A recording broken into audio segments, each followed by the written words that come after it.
hierdie onteiening, hierdie onteiening ding gaan nie uitspeel soos vir die mense dink nie. Ek dit van die begin af gesê, die idee wat mense in hulle kop het, is dat Julius Malema gaan daar met 'n bus aankom op sy plaas en dan gaan hulle, soos in Zimbabwe by die hekke gaan en hulle gaan daai groep mense gaan. Dis nie hoe dit in Suid-Afrika gaan gebeur nie. Dit gaan gebeur met hofsaake en briefies en sulke goede. En op die einde van die dag gaan jy alleen wees. Dit gaan nie 'n direkte gevaar op jou lewe wees waar die veiligheidsmanne betrokke gaan raak om jou te beskerm nie, want ons veiligheidsstrukture is goed, so hulle gaan nie daai roete gaan nie.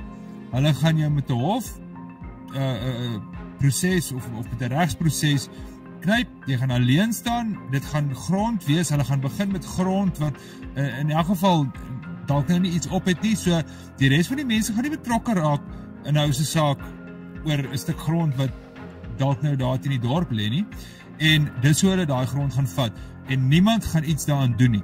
Die hofproses gaan te duur wees, regskoste, ons praat van miljoene rande, die boere het dit.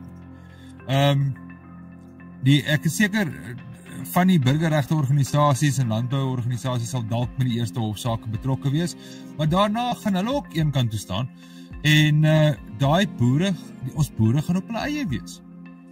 Ja, Johan, dit gaan die hele regsomgewing is klaar gereed daarvoor. In terme van dit wat daar lankal is. En al wat hulle gekort het, was om die bedingingsmag van die staat of van die boer te breek met 'n wetgewing soos 'n nuwe onteieningswet. En wat hulle daarmee gaan doen is om te sê, hier is my reg, want die staat moes binne die vrye markomgewing sy reg uitvoer. Nou, met ander woorde, die staat het mededinging gehad. Dit was 'n geforseerde verkoop, maar die staat het mededinging gehad. En as die staat nie die mededinging in die mark, in die vrye markomgewing kon bykom nie, dan kon die staat nie koop nie. Dit is hoe die wetgewing gewerk het. Hoe die nuwe wetgewing gaan werk, is die staat het nie mededinging nie. So die staat gaan op sy eie opdaag, en omdat daar nie mededinging is nie, gaan die staat die prys maak. En as die staat die prys gemaak het en jy verkoop hom nie, dan gaan die staat vir jou sê, right, nou gaan ek dit afforceer, want die nuwe wetgewing ondersteun my daarin. Dan gaan dit oorgegee word aan die gewone invorderaars in die land. Ek praat van die mense wat na my toe gekom het.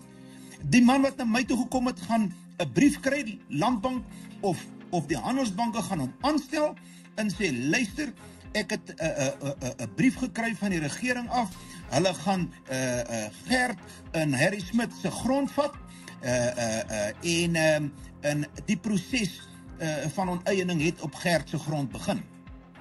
En dan gaan die handelsbank kom en hy gaan vir Gert 'n brief skryf en hy gaan vir Gert sê, ek kort jou sekuriteit in. En dan gaan hy die plaaslike prokureur of 'n ander prokureur of 'n invorderaar vra en sê, ek stel jou aan om my geld in te vorder, want ek het sekuriteit op die oes, ek het sekuriteit op die trekker, ek het sekuriteit op die bees, ek kan. En daar onmiddellik, as jy nie daai geld kan betaal nie, dan word jy onder eksekusie of onder liquidasie word jy uitverkoop. Die prosesse bestaan selfs en die koper sal op staat wees. So, die mense hoef nie te dink, hier moet nog baie goed in die land gebeur. Al die strukture is klaar daar om het môre te begin.